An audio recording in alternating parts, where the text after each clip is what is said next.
his throne.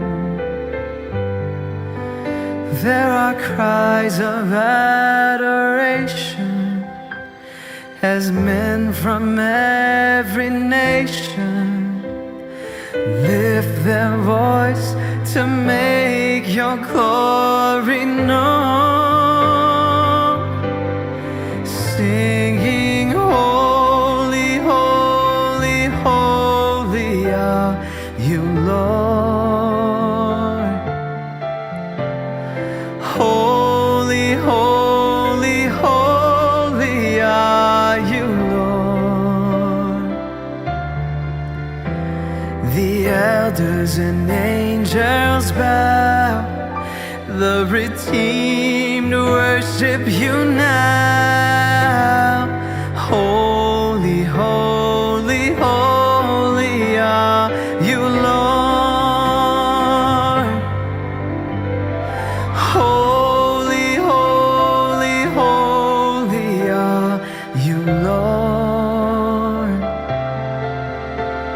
Holy, holy, holy are you, Lord. The elders and angels bow, the redeemed worship you now. Holy, holy, holy are you, Lord. Holy, holy, holy are you, Lord. Holy, holy, holy are you, Lord.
Yesus, kami berterima kasih buat pagi hari ini.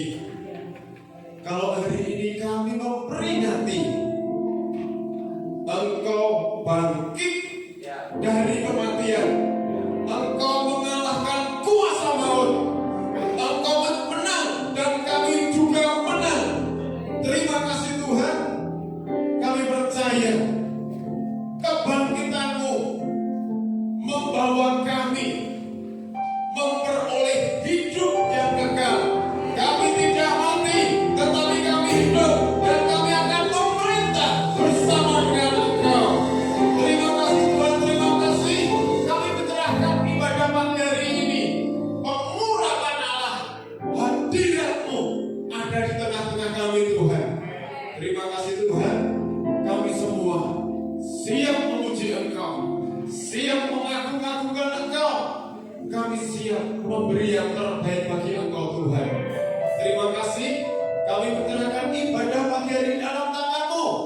Dari awal sampai akhirnya Tuhan yang membimbing kami. Terima kasih Tuhan. Urapi hamba-hamba-Mu yang melayani Engkau. Setiap program yang ada, kami berdoa Tuhan ada di sana. Terima kasih Tuhan, terima kasih. Kami menyerahkan ibadah ini dalam tangan-Mu. Engkau Allah yang besar, Engkau Allah yang layak dipuji, Engkau layak disanjung. Terima kasih Tuhan, terima kasih. Dalam nama Tuhan Yesus Kristus kami berdoa. Amin. Amin. Shalom Bapak Ibu Saudara. Shalom. Yuk saya ajak Bapak Ibu untuk berdiri. Kita mau sapa kanan kiri Bapak Ibu, katakan Dia sudah bangkit. Tuhan Yesus sudah bangkit. Katakan.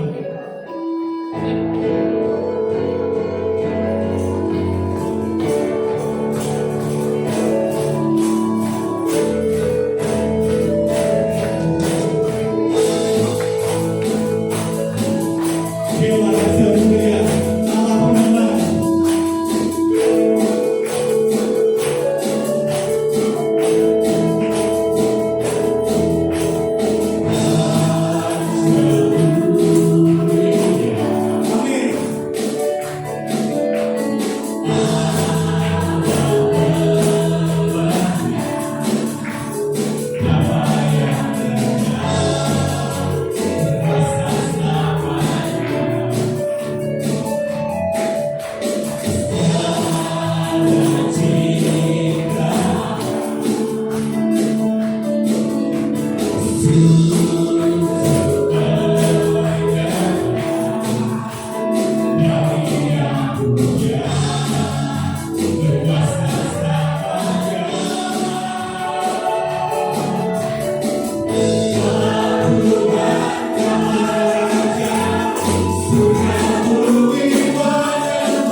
dari kematian. Amin.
dia telah bangkit dari kematian. Amin.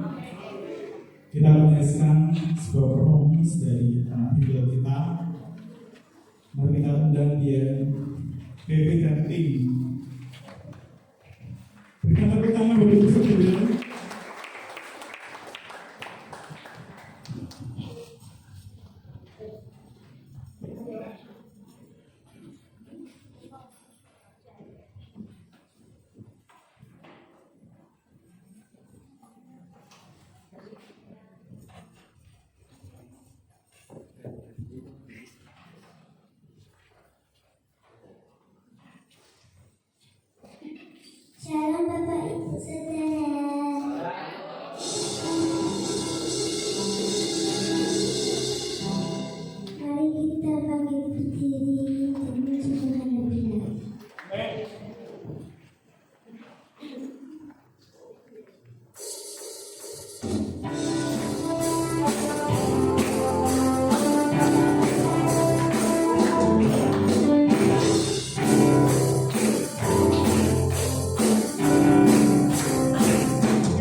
Shalom Bapak Ibu Saudara. Shalom. Mari kita bangkit berdiri lagi.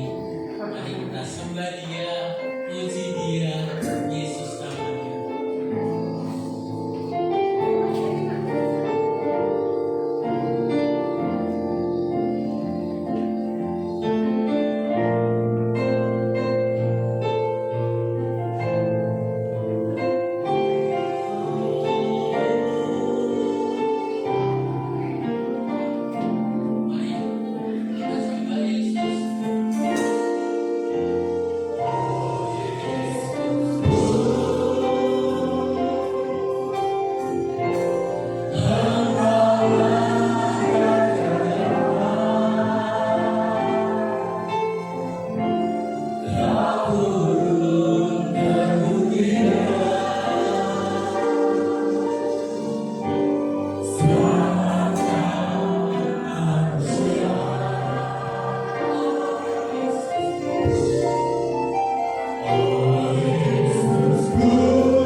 Tuhan Yesus, pagi hari ini kami sungguh berterima kasih bahwa Engkau hadir di tengah-tengah kami. Hadirat-Mu, kuasa-Mu kami nyatakan di dalam ibadah pagi hari ini. Terima kasih Tuhan, terima kasih. Kalau kami semua mau mendengar sabda-Mu, firman-Mu yang menguatkan kami, yang meneguhkan kami, yang memulihkan kami. Kami berdoa, firman-Mu tidak ada yang gugur. Firman-Mu akan mengerjakannya untuk kemuliaan nama-Mu sendiri. Terima kasih Tuhan, terima kasih. Urapi hamba-Mu yang menyampaikan firman Tuhan melalui bibir hamba-Mu.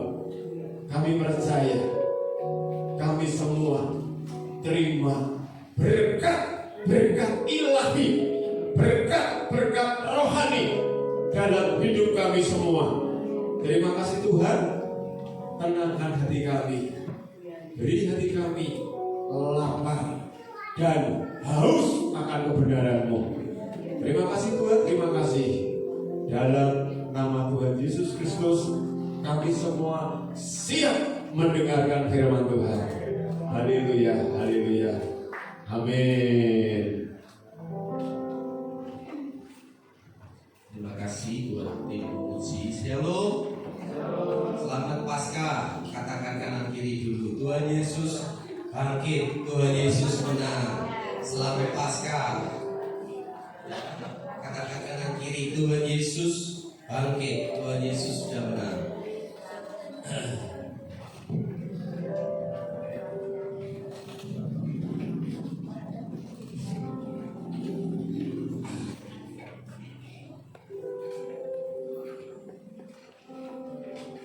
Mari kita baca ayat firman dulu, Tuhan dulu. Yohanes 11 ayat 25. Yohanes 11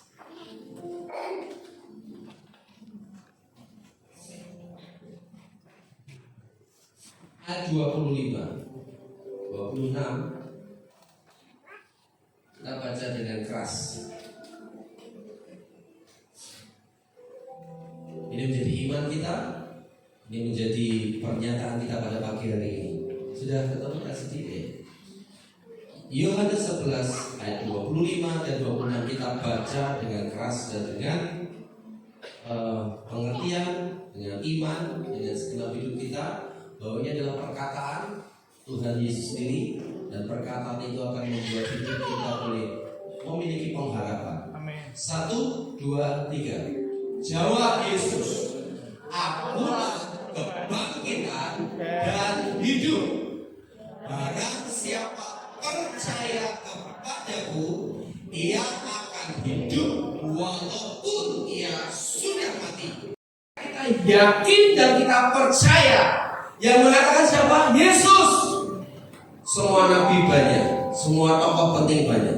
Tidak ada seorang pun yang mengatakan akulah kebangkitan dan hidup. Yesus katakan demikian. Amin.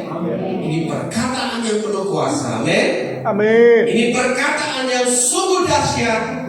Dan percayalah bahwa ketika perkataan itu disampaikan, ini konteksnya ketika apa? Lazarus mati. Lazarus bisa dikatakan keluarga yang dekat dengan Tuhan Yesus. Bisa dikatakan orang yang mungkin dekatnya lebih daripada keluarga-keluarga yang lain, mengenal dengan pribadi dengan dekat. Bahkan dikatakan setiap kali Tuhan Yesus ke Yerusalem, dia menginapnya adalah di Betania, di rumahnya Maria Marta, di rumahnya Lazarus ini. Bapak Ibu Saudara, firman Tuhan pada pagi hari ini mau memproklamasikan bahwa kebangkitan Yesus, kemenangan Tuhan Yesus di atas kuasa maut itu juga memberi dampak bagi setiap anak-anak Tuhan yang percaya kepadanya. Katakan amin. Amin. Memberi dampak. Dan itu yang kita mau mengerti dulu. Kemudian kita mau praktekkan. Bapak Ibu Saudara, kisah akan salib Tuhan, kisah akan kematian Tuhan Yesus itu sudah dinubuatkan 700 tahun sebelumnya. Kita lihat ayat Yesaya 53. Hari ini kita banyak ayat firman Tuhan yang kita baca, menjadi dasar untuk perenungan kita. Mengapa kita hari ini beribadah Paskah? Yesaya 53. Saya akan bacakan sebisa saya bisa sampai di mana nanti Bapak Ibu baca kita pada pagi hari. Yesaya 53. Mulai ayat yang ketiga. Mulai ayat ketiga kita akan Bapak Ibu bisa lihat di dalam LCD, saya akan baca. Ia dihina dan dihindari orang, seorang yang penuh kesengsaraan dan yang biasa menderita kesakitan. Ia sangat dihina sehingga orang menutup mukanya terhadap dia. Dan bagi kita pun dia tidak masuk hitungan. Tetapi imani ini Bapak Ibu Saudara, sesungguhnya penyakit kitalah yang ditanggungnya dan kesengsaraan kita yang dipikulnya. Padahal kita mengira ia kena tulah, dipukul dan ditindas Allah. Ayat 5. Tetapi dia tertikam oleh karena pemberontakan kita, dia diremukkan oleh karena kejahatan kita. Ganjaran yang mendatangkan keselamatan bagi kita ditimpakan kepadanya, dan oleh bilur-bilurnya kita menjadi sembuh. Sebab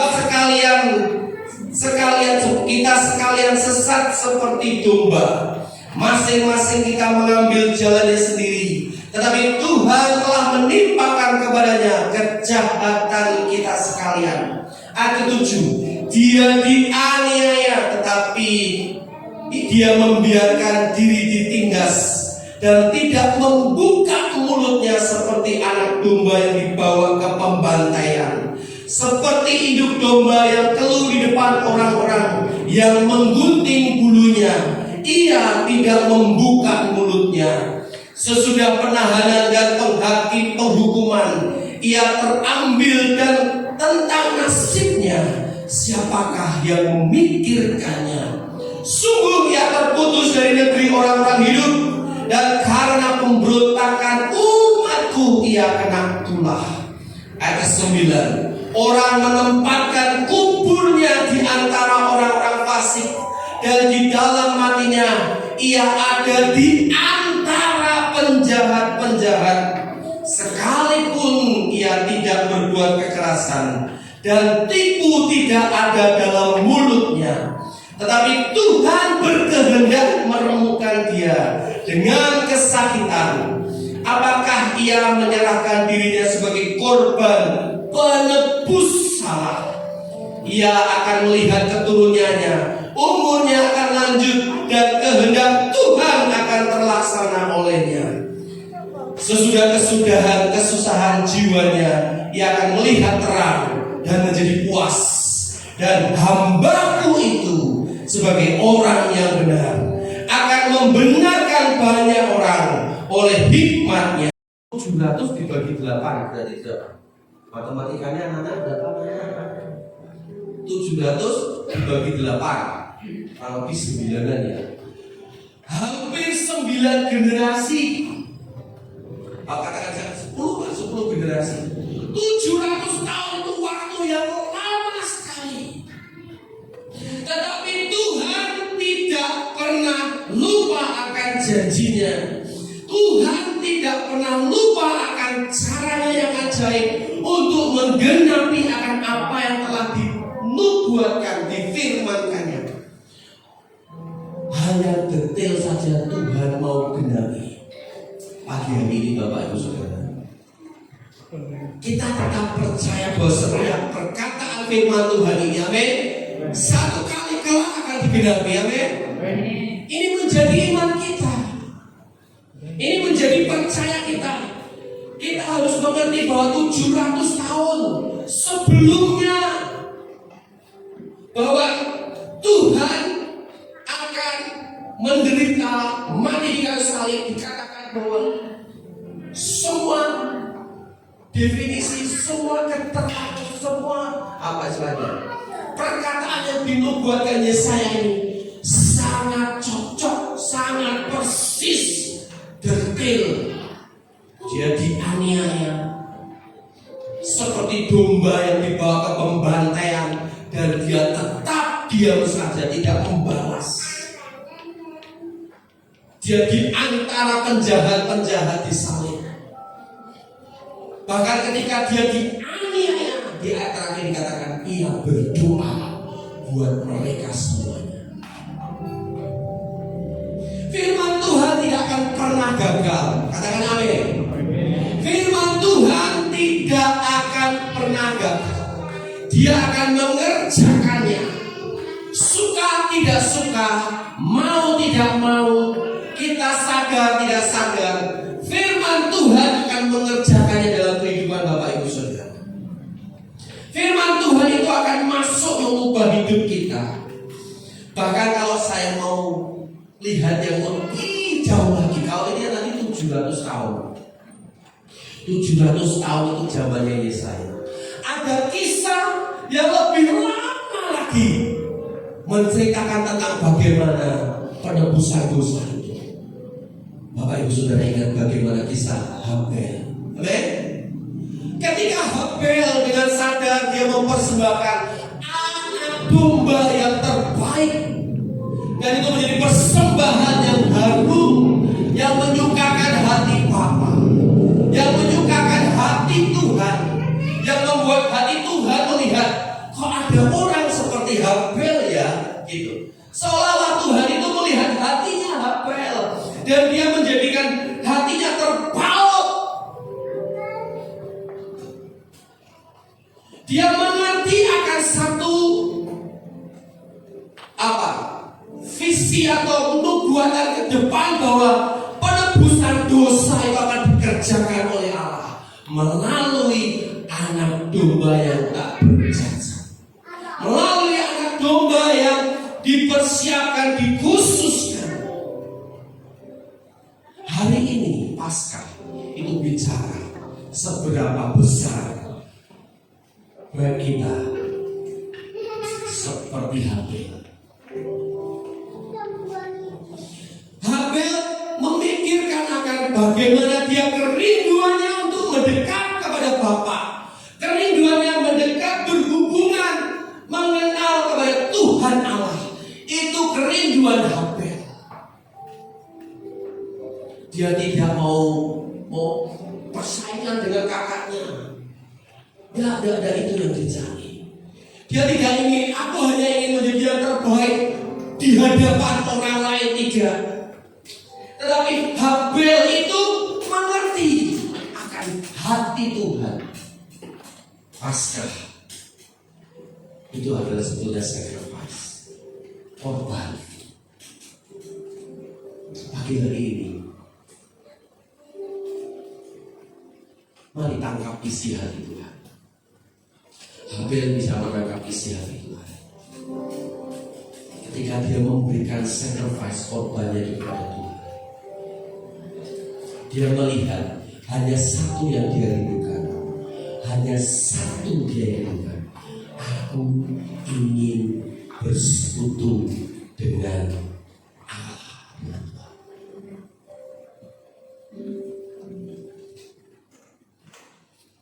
Ketika dia masih mungkin remaja, Habel dan Kain ini akan pasti diceritakan oleh ayahnya, Adam dan Hawa. Bagaimana dulu dia ketika jatuh di dalam dosa, kemudian Tuhan Allah mencurahkan darah domba dan kainnya atau kulitnya dibersihkan untuk menjadikan sebuah pakaian. Kisah-kisah itu akan menjadi sebuah pemahaman bagi Kain dan bagi Habel. Kisah-kisah itu akan masuk di dalam pikirannya. Oh, ternyata dulu itu Tuhan Allah itu luar biasa kemuliaannya. Adam akan menceritakan kepada anak-anaknya Allah yang luar biasa penuh dengan kemuliaan itu. Dia ceritakan bagaimana mulianya dan bagaimana ajaibnya Taman Eden. Itu menjadi gairah, menjadi passionnya daripada Habel. Tapi kenapa sekarang kita seperti ini? Paskah itu bicara tentang korban. Korban yang terbaik yang bisa kita berikan, korban yang terbaik yang kita persembahkan. Amin. Korban yang terbaik yang kita mau berikan. Karena apa? Tuhan sudah terlebih dulu memberikan yang terbaik bagi kita. Tuhan sudah terlebih dulu memberikan anaknya yang tunggal. Tuhan sudah terlebih dulu memberikan Yesus. Dia mati gantikan kita. Ada banyak orang bertanya, Pak, kenapa Tuhan Yesus harus menderita, dianiaya sampai sebegitu mengerikan? Saya katakan, kenapa Tuhan Yesus harus mengambil jalan seperti itu? Kalau kita lihat film di dalam Passion of the Christ, kita lihat bagaimana dia dicambuk seluruh tubuhnya, bahkan sampai kakinya, dicambuk sedemikian rupa sampai hancur tubuhnya. Setelah itu bahkan dia pun dipukuli, diludahi, dimahkotai dengan duri. Semua hal itu yang dia jalani. Kenapa harus lewat jalan hal yang demikian? Kenapa tidak hanya sekedar, ya Bapak, aku ngampuni anak? Karena Tuhan ingin mengalahkan maut, kata kuncinya. Amin. Karena Tuhan ingin mengalahkan maut. Maut itu dikalahkan dengan bagaimana? Ketika Tuhan Yesus bangkit. Amin. Ketika dia bangkit, ketika dia hidup, ketika dia menang, dia memproklamasikan, hai kuasa dosa, hai maut, engkau tidak lagi berkuasa di atas bumi ini. Dan barang siapa percaya padaku, tadi ada yang pertama dikatakan, akulah kebangkitan dan hidup. Barang siapa percaya kepada Yesus, yang beroleh hidup yang kekal. Jadi sesungguhnya bukan pilih-pilih siapa enggak, tapi memang harus mengalahkan maut.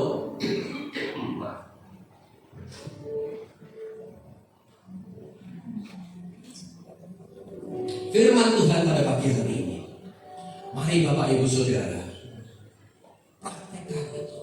Karena Tuhan sudah menang, karena Tuhan sudah bangkit. Jadi sesungguhnya karya penyaliban Tuhan itu memberikan kepada kita percaya bahwa sesungguhnya aku percaya kepada Tuhan yang sudah memberikan hidup itu. Bahkan dikatakan oleh bilurnya kita menjadi sembuh. Oleh semua hal yang terjadi dalam hidup kita itu semuanya dipulihkan, digantikan.